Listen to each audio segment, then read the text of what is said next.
Hi friends, അപ്പം ഇവിടെ ഈ സൈറ്റിലേ മോട്ടർ വെള്ളം എടുക്കുന്നില്ല എന്ന് പറഞ്ഞിട്ട് വന്ന് നോക്കിയതാണ്. അപ്പോൾ ചെറിയൊരു വീഡിയോ എടുത്താണ് കേട്ടോ. ഈ വീഡിയോയിൽ എന്താ വെച്ച് കഴിഞ്ഞാൽ ഒരു ഒരു ചെറിയൊരു സ്വപ്നം യാഥാർത്ഥ്യം ആകാൻ പോകും കേട്ടോ. ഞാനെൻ്റെ ലൈഫിൽ അങ്ങനെ ഫ്ലൈനിലൊന്നും കയറിയിട്ടില്ല. കുറേ പേര് കയറിയിട്ടുണ്ടാവും. ഇത് കേൾക്കുമ്പോൾ കോമഡി ആയിട്ടൊക്കെ തോന്നും. പക്ഷേ നമ്മൾ ആദ്യമായിട്ടാണ് കയറാൻ പോകാം കേട്ടോ. അപ്പോൾ അതിൻ്റെ വീഡിയോസൊക്കെ വരും. എന്താണെന്നും ഏതാണെന്നൊക്കെ ഞാൻ വഴിയെ അറിയിക്കാം കേട്ടോ. അതെന്തായാലും ഞാൻ പറഞ്ഞുതരാം. അപ്പോൾ ഇവിടെ എന്താ വെച്ച് കഴിഞ്ഞാൽ മോട്ടർ വെള്ളം എടുക്കില്ല എന്ന് പറഞ്ഞ് വന്നാൽ കേട്ടോ. അപ്പോൾ എന്താ വെച്ച് കഴിഞ്ഞാൽ ഇവിടുത്തെ ക്ലൈൻറ്റ് തന്നെ ഏതോ കാലത്ത് കുട്ടുവാൾ മാറ്റിയിട്ടുണ്ടായിരുന്നു.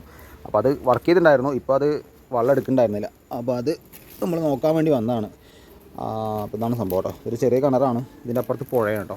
ഫുള്ള് ഭാരതപ്പുഴയാണ്. അതാണ് മായന്നൂർ പാലം വരുന്നത്. അപ്പോൾ ഇത് പൊക്കിയിട്ട് ഇനി നോക്കണം. കഴിഞ്ഞപ്പോഴാണ് മനസ്സിലാക്കാൻ പറ്റിയത് ഇതിൽ ഫുട്ബോൾ മൊത്തത്തിൽ മാറ്റാതെ അതിൻ്റെ ഉള്ളിൽ ഫ്ലോപ്പ് മാത്രമാണ് കസ്റ്റമർ മാറ്റിയിട്ടുണ്ടായിരുന്നത് കേട്ടോ. അപ്പോൾ അത് കാരണം കൊണ്ട് ഇത് ലീക്കായി കൊണ്ടിരിക്കുകയാണ്.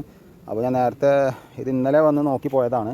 ഇന്നലെ വന്ന് നോക്കി നോക്കുമ്പോൾ ഇത് ശരിയാവുന്നില്ല. ഞാൻ ആ വൈറ്റ് സാധനം ഉണ്ടല്ലോ അത് ഒഴിവാക്കിയിട്ടും ശരിയാവുന്നില്ല. പിന്നെ അത് വെച്ചിട്ടും കാര്യമൊന്നുമില്ല. അപ്പോൾ ഇത് കംപ്ലൈൻറ്റ് ആയിരിക്കണം. ഇത് മാറ്റിയിട്ട് ഇപ്പോൾ ഏകദേശം ഒരു 6 മാസമായി എന്നാണ് കസ്റ്റമർ പറഞ്ഞത് കേട്ടോ. എന്തായാലും നമുക്കിത് വേറെ ഒന്ന് മാറ്റാം. ഒരു 10-65 ഉറുപ്പിയുടെ കേസേ ഉള്ളൂ ഈ സാധനം മാറ്റാൻ. അപ്പോൾ മാറ്റിയിട്ട് കാണാം. ഫുട്ബോൾ മാറ്റിയിട്ട് ഫ്ലോപ്പ് ടൈപ്പ് തന്നെ എടുത്തിക്കണം കേട്ടോ. അപ്പോൾ അത് സ്റ്റാർ ഫ്ലഷിൻ്റെയാണ് നമ്മൾ ഫുട്ബോൾ വാങ്ങിക്കുന്നത്. ഈ മോട്ടർ ഞാൻ ഏകദേശം ഒരു 4 വർഷം മുമ്പ് വെച്ചൊരു മോട്ടറാണ് കേട്ടോ. അപ്പോൾ അതിൻ്റെ കണക്ഷനും കാര്യങ്ങളൊക്കെ ആ വീടിൻ്റെ അവിടെ നിന്നാണ് സ്വിച്ച് വരുന്നത്. ഏകദേശം ഫുട് വാൾവ് ലീക്കില്ല കേട്ടോ. ഇന്നലെ എന്താ വെച്ചാൽ ഇതിൽ വെള്ളം ഒഴിച്ച വഴിക്ക് തന്നെ ചെറിയ ഡ്രോപ്പ് ഇറങ്ങി പോയിട്ടുണ്ടായിരുന്നു. അപ്പോൾ അതാണ് ഇന്നലെ രാത്രി ചെയ്യാൻ വന്നപ്പോൾ ഇവിടെ. അപ്പോൾ പിന്നെ ഫുള്ള് കാടെന്ന് പറയാൻ പറ്റില്ല. ഒരു ഒഴിഞ്ഞ പുഴ പക്കത്തായതുകൊണ്ടേ ഇപ്പോൾ കുറച്ച് റിസ്ക്കാണ്. രാത്രിയൊക്കെ ഇങ്ങനത്തെ പണിക്കൊക്കെ വരുമ്പോൾ റിസ്ക്കാണ് കേട്ടോ. ഇവർക്ക് ഏകദേശം 3 കിണറൊക്കെ ഉണ്ട്. ഏകദേശം 4 ഏക്കറിൻ്റെ ഉള്ളിൽ അടുത്ത സ്ഥലം വരുന്നതാണ്. അപ്പോൾ അതുകൊണ്ട് ഇവർക്ക് ഇത് അർജൻറ്റില്ല. ഇത് ഗാർഡൻ നനയ്ക്കാൻ വേണ്ടി ഉപയോഗിക്കുന്നൊരു മോട്ടറാണ്.